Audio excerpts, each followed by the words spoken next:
El ser humano ha vivido diferentes eras o etapas en su forma de vivir sus sociedades, basadas también en su forma de producir, en su economía. Entonces todos estos fenómenos sociales, económicos, también políticos, se conectan unos con otros. En su momento el ser humano, el Homo sapiens, que fue de alguna manera la especie que sobrevivió a todos los homos, era un ser recolector, cazaba y recolectaba y era nómada.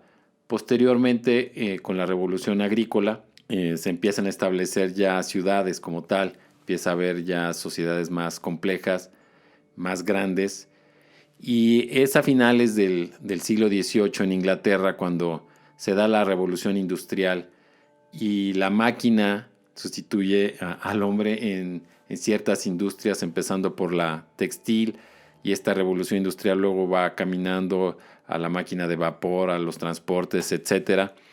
Y se da todo un cambio en donde pues aún se acelera más las personas que viven en el campo, se van a las ciudades y dejan de ser campesinos y se convierten en obreros. Cambia radicalmente la forma en la que vivimos y nos comunicamos entre nosotros y con el medio ambiente. A finales del siglo pasado, en 1989, pero podríamos decir que fue 20 años antes, en el 69, cuando se crea la red que es precursora de Internet, ARPANET, en Estados Unidos, como una idea de que de alguna manera su industria militar se pueda conectar y sea menos dependiente de un solo punto. La red tiene esta lógica neuronal como la del cerebro, en donde la información está en todas partes, o sea, se puede replicar. Pero es en 1989 cuando realmente despega, porque ya no se necesitaban conocimientos muy sofisticados para usar la red. O sea, ya empieza el primer navegador, ya no se necesitan conocimientos de programación, y este navegador hace muy fácil poder comunicarse vía Internet como tal.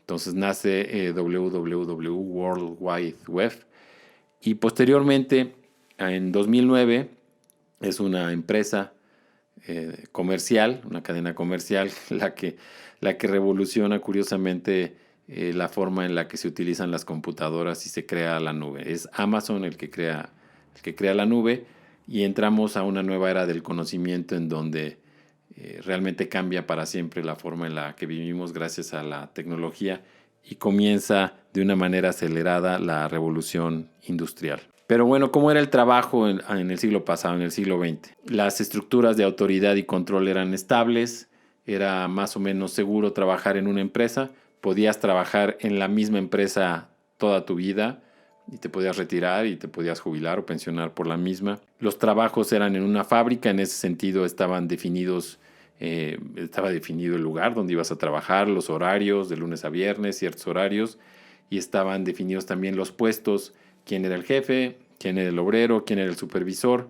Entonces todo se acaba asociando a lo que platicábamos de la era industrial. Entonces las empresas, las organizaciones acaban siendo instituciones muy formales, y se pone en blanco y negro la forma en la que se trabaja.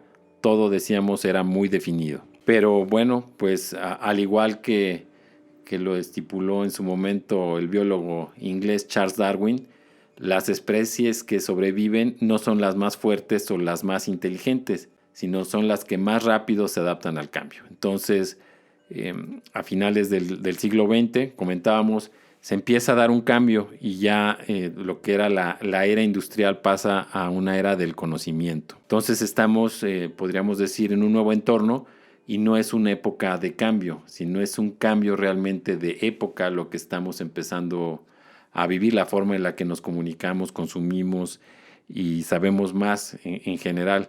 La información está generando todo un cambio de época. En ese sentido, me gusta mucho una frase que dice Felipe González de España: el futuro ya no es lo que era antes. Y es cierto, ¿no?